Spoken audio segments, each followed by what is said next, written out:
दोस्तों नमस्कार। एक बार माता लक्ष्मी भगवान विष्णु से मिलने के लिए जाती हैं और कहने लगती हैं, हे प्रभु, जब मैं आपसे मिलने के लिए आ रही थी तो मेरी नजर मृत्युलोक पर पड़ी। वहां मैंने देखा कि 3 स्त्रियां जो आपस में सहेली थीं, उनमें से 2 स्त्रियां विधवा होकर के दुखी जीवन जी रही थीं, जबकि एक स्त्री सुहागन होकर के अपने पति के साथ सुखी जीवन जी रही थी। प्रभु, ये बात मेरी समझ में नहीं आ रही है, इसलिए मेरे मन में 3 प्रश्न उठने लगे। अब मैं आपसे यही चाहती हूँ कि आप मेरे तीनों प्रश्नों का उत्तर देकर कि मुझे संतुष्ट करने की कृपा करें। मित्रों, इस प्रकार माता लक्ष्मी की बात को सुनकर भगवान विष्णु कहते हैं, हे लक्ष्मी, तुम मुझे अपने तीनों प्रश्नों बताओ। मैं तुम्हें तुम्हारे प्रश्नों के उत्तर देकर के पूरी तरह संतुष्ट करने का प्रयास करूंगा। हे प्रभु, मेरा पहला प्रश्न है, कौन सी स्त्री समय से पहले विधवा हो जाती है? मेरा दूसरा प्रश्न है, कौन सी स्त्री को जीवन में कभी सुख नहीं मिलता? और मेरा तीसरा प्रश्न है, कौन सी चीज ऐसी है जो एक पत्नी अपने पति को मांगने पर भी नहीं देती? मित्रों, इस प्रकार माता लक्ष्मी के प्रश्नों को सुनकर के भगवान विष्णु कहने लगे, तुम जिन स्त्रियों की बात कर रही हो, उनमें से 2 स्त्रियां विधवा होकर अपना दुखी जीवन जी रही हैं और वहीं पर एक स्त्री सुहागन होकर के अपने पति के साथ में अपना सुखी जीवन जी रही हैं। तुम जानना चाहती हो आखिरकार ऐसा क्यों है, तो मैं तुम्हें एक छोटी सी कहानी सुनाता हूं। इस कहानी को बहुत ही ध्यान से सुनना।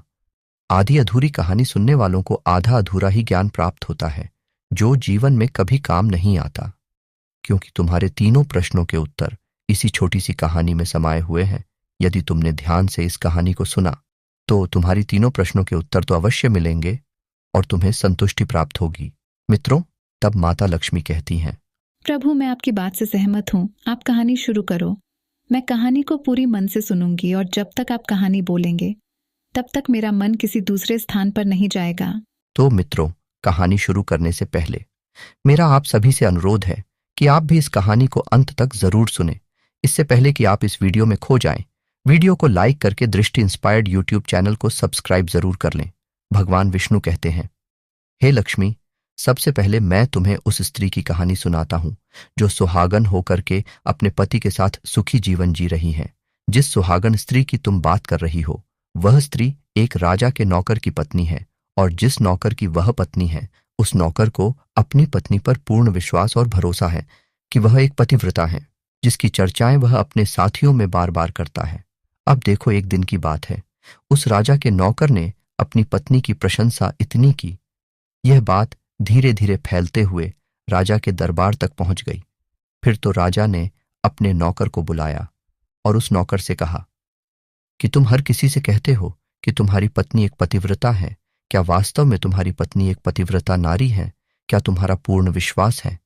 इस प्रकार राजा की बात सुनकर के नौकर कहने लगा, महाराज, मुझे पूरा विश्वास है और पूरे से भी आगे विश्वास है कि मेरी पत्नी पूरी तरह पतिव्रता नारी है।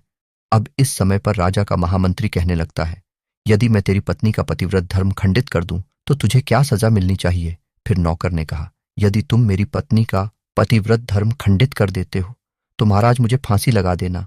अब उधर वह राजा का नौकर भी मंत्री से कहता है, यदि महाराज यह मेरी पत्नी का पतिव्रत खंडित नहीं कर पाए तो इनको सजा क्या मिलनी चाहिए?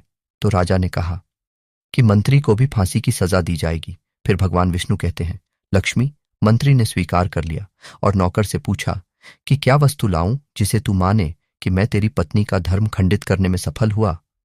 तो नौकर ने कहा, मंत्री, यदि तुम मेरे घर जाकर के मेरे विवाह के समय पर मुझे एक पटका मिला था और एक कतार मिली थी, वह मेरी पत्नी ने बहुत ही संभाल कर रखी है, जो सुहाग की निशानी मानी जाती है। यदि तू पटका और कतार लाकर मुझे दिखा दे और मेरी पत्नी के गुप्तांग के पास में यदि कोई चिन्ह हो तो वह चिन्ह भी मुझे देख करके बता दें, तो मैं मान जाऊंगा कि मैं मेरी पत्नी का धर्म तूने पूरी तरह नष्ट कर दिया है। अब शर्त स्वीकार हो जाने के बाद में वह मंत्री शहर में जाता है और एक दुती से जाकर मिलता है। वह दुती हमेशा एक दूसरे से भिड़ने का काम करती थी और जो काम कोई नहीं कर पाता था, वह काम करने में वह सक्षम रहती थी।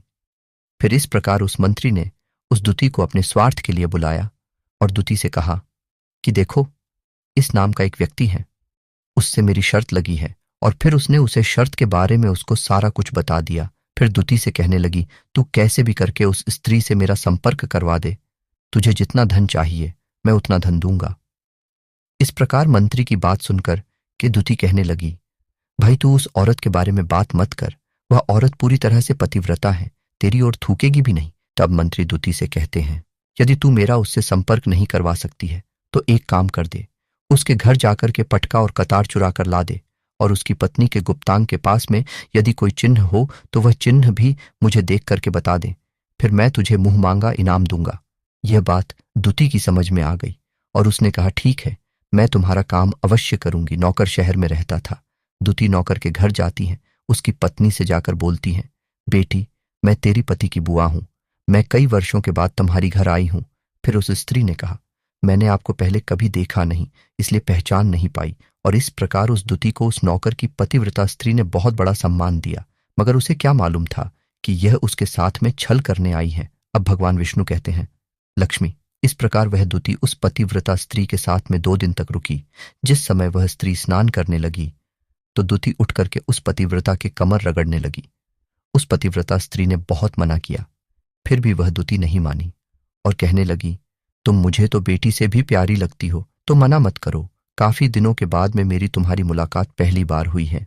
अब ऐसा कह करके वह दुती मुख पर हाथ फिराने लगी। फिर आंखों को धोने के बहाने से उस दुती ने उस पतिव्रता स्त्री की आंखों पर पानी मार दिया और उस स्त्री की आंखें बंद हो गईं। इस प्रकार गुप्तांग के पास में जांग पर तिल था, जो दुती ने देख लिया। बस उसका काम बन गया। उधर स्नान करने के बाद में जब वह पतिव्रता स्त्री रसोई में खाना बनाने गई तो दुती को मौका मिल गया और उसने पटका और कतार उस नौकर के घर से चुरा ली और वहां से एकदम से भाग गई और जाकर के दुती ने वह पटका और कतार मंत्री को दे दिए और उस पतिव्रता स्त्री के जांघ पर तिल की निशान भी बता दी। मंत्री सीधा राजा के दरबार में पहुंचा और राजा से जाकर कहा, महाराज, मैं नौकर की पत्नी के साथ में 2 दिन बिताए और यह पटका तथा कतार उसी के हाथों से लेकर आया हूं। फिर तो राजा ने दरबार लगाया और नौकर को बुलाया तथा महामंत्री से सभा में पटका और कतार नौकर को दिखाने के लिए कहा। फिर राजा की आज्ञा पाकर के मंत्री ने उस नौकर को पटका और कतार दिखाई और उसकी पत्नी की जांघ पर तिल भी बताया। तो नौकर मान गया कि वास्तव में आज मेरी पत्नी ने अपना पतिव्रत धर्म पूरी तरह से भंग करवा लिया। भगवान विष्णु कहते हैं, लक्ष्मी, फिर तो राजा ने फांसी का दिन 15 दिन के बाद में रख दिया और कहा कि नौकर को 15 दिन के बाद में फांसी पर चढ़ाया जाएगा। और इस प्रकार से नौकर से उसकी अंतिम इच्छा पूछी तो नौकर ने कहा कि मैं अपनी पत्नी से अंतिम बार मिलना चाहता हूं। इस प्रकार राजा ने उस नौकर को आज्ञा दी कि ठीक है, तुम अपनी पत्नी से मिल सकते हो। फिर नौकर अपने ने घर गया और अपनी पत्नी से कहा कि आप मेरे साथ में बहुत बड़ा विश्वासघात किया। मैंने आपके विश्वास पर मंत्री से ऐसी शर्त लगाई थी कि राजा के दरबार में राजा के सामने मैंने कहा था कि मेरी पत्नी का पतिव्रत धर्म कोई नष्ट कर दे तो मुझे फांसी लगा देना। अब मुझे 15 दिन के बाद में फांसी लगा दी जाएगी। मेरे साथ विश्वासघात करके तुमने ठीक नहीं किया। उस पतिव्रता स्त्री ने अपने पति को सारी बात बताई, मगर उसे विश्वास नहीं हुआ और फिर नौकर राजा के दरबार में पहुंचा तो राजा फिर उसे कैद में डलवा दिया गया।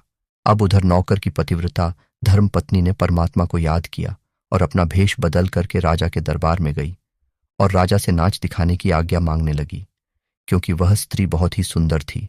और उधर राजा तो शौकीन होते ही हैं, इसलिए राजा ने आज्ञा दे दी कि सभी मंत्री आदि उपस्थित होकर के इस सुंदरी का नाच करवाने की पूरी व्यवस्था करें।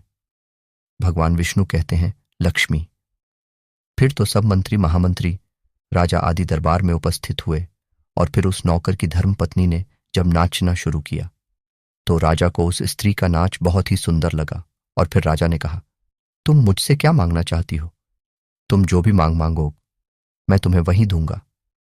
फिर उस नौकर की पतिव्रता स्त्री ने कहा, महाराज, आपकी सभा में मेरा एक चोर है जिसने मेरे रुपए लिए थे मगर आज तक वापस नहीं दिए, उसे फांसी की सजा दे दीजिए। अब राजा ने कहा, ठीक है, बताओ मेरे दरबार में तुम्हारा चोर कौन है, उसका नाम क्या है? मैं उसको फांसी की सजा अवश्य दूंगा। भगवान विष्णु कहते हैं, लक्ष्मी। फिर उस नौकर की पतिव्रता स्त्री ने कहा, महाराज, आपका मंत्री मेरा चोर है, आप इनको फांसी की सजा अवश्य दें। अब उधर जैसे ही मंत्री ने सुना कि यह सुंदरी मुझे अपना चोर बता रही है तो मंत्री कहने लगा, महाराज, मैं कसम खाकर कहता हूं कि मैं इसका कभी कुछ नहीं चुराया है, मैंने इसे आज तक कभी देखा ही नहीं है, तो मैं चोरी कैसे कर सकता हूं? मैं आज तक इसकी शक्ल ही नहीं देखी है। अब भगवान विष्णु कहते हैं, लक्ष्मी, जैसे ही मंत्री ने कहा कि मैं सुंदरी की आज तक शक्ल ही नहीं देखी है, तो वह सुंदरी कहने लगी, महाराज, यह मंत्री मुझे जानता नहीं है, तो आप इससे ये पूछो, ये पटका और कतार कहाँ से लाया था? मैं उस नौकर की पत्नी हूं जो आपके यहां पर नौकरी करता है, और आप मेरे निर्दोष पति को फांसी देने वाले हैं। अब मैं आपको पूरी दती हूं। यह जो आपका मंत्री है, इसने मेरे पास में अपनी एक दूती को भेज करके मेरी जांघ के तिल का पता लगाया, और उसी ने यह पटका और कतार चुरा करके इसको ला करके दी। और आपके मंत्री के द्वारा भेजी गई दूती जब मेरे घर पर आई थी, तो उसने मुझसे कहा था कि वह मेरे पति की बुआ है, और वह पहली बार आई है, इसीलिए मैं उसको पहचान नहीं सकी। और महाराज, जिस प्रकार मैंने उस स्त्री को अपने यहां पर बहुत बड़ा सम्मान दिया और अपने घर पर उसके ठहरने की व्यवस्था की, इस प्रकार उस नौकर की पतिव्रता स्त्री की बात को सुनकर कि राजा ने दूती को बुलाया। फिर उस दूती ने राजा को सारी सच्चाई बता दी, जिससे राजा ने उस नौकर को रिहा कर दिया और मंत्री को फांसी पर चढ़ा दिया। भगवान विष्णु कहते हैं, लक्ष्मी, इस प्रकार उस नौकर की पतिव्रता स्त्री ने अंत में राजा से कहा, महाराज, मैं अपने पति से बहुत प्यार करती हूं। मैं एक चरित्रवान स्त्री हूं। कभी भी मैं अपने पति का नाम तक अपने मुंह से नहीं लेती। भगवान विष्णु कहते हैं, लक्ष्मी, मेरी कहानी पूरी होती है। अब तुम अपने तीनों प्रश्नों के उत्तर सुनो। तुम्हारा पहला प्रश्न था, कौन सी स्त्री समय से पहले विधवा हो जाती है? तो जो स्त्रियां अपने पति का नाम लेती हैं, वह समय से पहले विधवा हो जाती है, क्योंकि पति का नाम लेने से पति की उम्र कम हो जाती है और समय से पहले ही उनके पति की मृत्यु हो जाती है।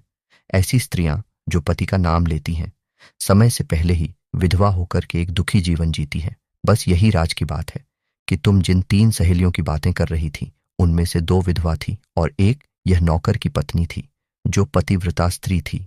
यह पतिव्रता स्त्री कभी भी अपने पति का नाम अपने मुंह से नहीं लेती थी, और उधर वह 2 स्त्रियां जो विधवा होकर जीवन दुखी होकर जी रही हैं, वह हमेशा अपने पति का नाम लेकर ही बुलाती थीं, जिसकी वजह से उनके पति की उम्र कम हुई और फिर वह दोनों स्त्रियां समय से पहले ही विधवा हो गई और आज वह दुखी जीवन जी रही हैं।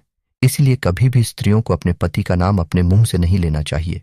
अब तुम्हारा दूसरा प्रश्न था, कौन सी स्त्री को जीवन में कभी सुख नहीं मिलता है? तो समझ लो, जो स्त्रियां अपने पति के बिना अनुमति के किसी तीर्थ स्थान या उत्सव में जाती हैं, उनके जीवन में कभी सुख नहीं आता। ऐसी स्त्रियां जीवन पर दुखी रहती हैं और उन्हें पति का कभी प्रेम नहीं मिलता। भगवान विष्णु कहते हैं, लक्ष्मी, तुम्हारा तीसरा प्रश्न था कि ऐसी कौन सी चीज है जो एक पत्नी अपने पति को मांगने से भी नहीं देती? तो समझ लो, वह चीज गाली है। एक चरित्रवान स्त्री कभी अपने पति को गाली नहीं दे सकती, और जो स्त्री गाली देती है वह स्त्री कभी चरित्रवान नहीं होती, और ऐसी स्त्री जीवन भर रोती है। उसके जीवन में कभी सुखी नहीं आती और समय से पहले ही ऐसी स्त्री विधवा हो जाती है। मित्रों, इस प्रकार कहानी सुनने के बाद में माता लक्ष्मी पूरी तरह से अपने तीनों प्रश्नों से संतुष्ट होकर कहती हैं, प्रभु, वास्तव में जो स्त्री चरित्रवान होती है वह कभी दुखी जीवन नहीं जीती है, क्योंकि ऐसे घर में लक्ष्मी का सदा वास होता है और वह घर धन धान्य से हमेशा भरपूर बना रहता है। ऐसी स्त्रियां हमेशा घर को स्वर्ग बना देती हैं।